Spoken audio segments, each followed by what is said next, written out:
कुछ जगहें कभी खाली नहीं होती, वहाँ सिर्फ दीवारें नहीं होती, वहाँ इंतज़ार होता है।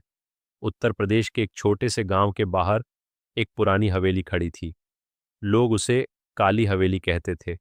20 साल पहले उस हवेली में रहने वाला पूरा परिवार अचानक गायब हो गया। न कोई लाश मिली, न कोई खून, बस टूटा हुआ सामान और दीवारों पर खरोंच के निशान। उस दिन के बाद कोई भी उस हवेली में रात नहीं रुका।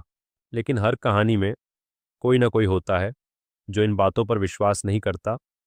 उस गांव में शहर से आया एक लड़का था, विवेक। वो अपने यूट्यूब चैनल के लिए हॉन्टेड प्लेसेस की वीडियो बनाता था। जब उसने काली हवेली के बारे में सुना तो उसने फैसला किया, आज रात वो वहीं रुकेगा। रात के 10 बजे विवेक कैमरा लेकर हवेली के अंदर गया। दरवाज़ा हल्का सा खुला हुआ था, जैसे कोई उसका इंतज़ार कर रहा हो।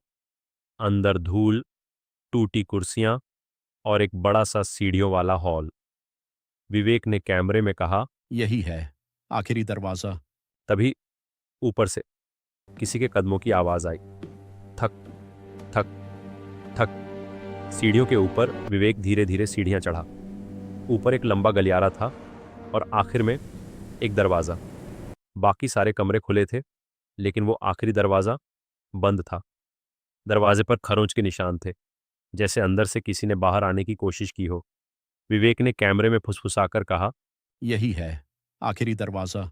उसने दरवाज़ा खोला। अंदर एक कमरा था, बीच में एक पुराना आईना और दीवार पर लिखा था, मत खोलना। विवेक हंसा। Classic horror setup. वो आईने के पास गया। कैमरा ऑन था। आईने में उसने खुद को देखा, लेकिन उसके पीछे कोई खड़ा था। वो तेज़ी से पीछे मुड़ा। कोई नहीं। फिर आईने में देखा। इस बार वो आकृति और करीब थी। लंबे बाल, झुका हुआ चेहरा और हाथ असामान्य रूप से लंबे। विवेक ने कैमरा दोबारा ऑन किया। बैटरी फुल थी, फिर भी बंद हुआ था। तभी उसके फ़ोन पर एक नोटिफिकेशन आया।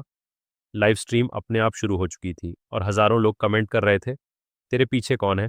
भाई भाग, वो तेरे पीछे खड़ी है। विवेक धीरे धीरे पीछे मुड़ा, लेकिन इस बार वो आकृति सच में वहाँ थी। औरत जैसी आकृति, ज़मीन से कुछ इंच ऊपर तैर रही थी। उसकी आंखें पूरी तरह काली। उसने धीमी आवाज़ में कहा, तुमने आखिरी दरवाज़ा खोल दिया। अचानक पूरे घर के दरवाजे बंद हो गए। सीढ़ियों से किसी के दौड़ने की आवाज़ आने लगी, जैसे पूरा परिवार वापस आ गया हो। विवेक भागने लगा, लेकिन हर दरवाजे के पीछे वही कमरा, वही आईना, वही आकृति। कैमरा गिर गया, लेकिन रिकॉर्डिंग चालू थी। विवेक की भारी सांसें सुनाई दे रही थीं। वो चिल्लाया, मुझे बाहर जाने दो, और जवाब आया, अब तुम हमारे साथ रहोगे। फिर अचानक सन्नाटा। अगली सुबह गांव वाले हवेली के पास गए। विवेक की गाड़ी बाहर खड़ी थी, लेकिन वो गायब था। सिर्फ उसका कैमरा मिला। वीडियो में आखिरी फ्रेम था, आईने के सामने खड़ा विवेक, लेकिन आईने में वो अकेला नहीं था।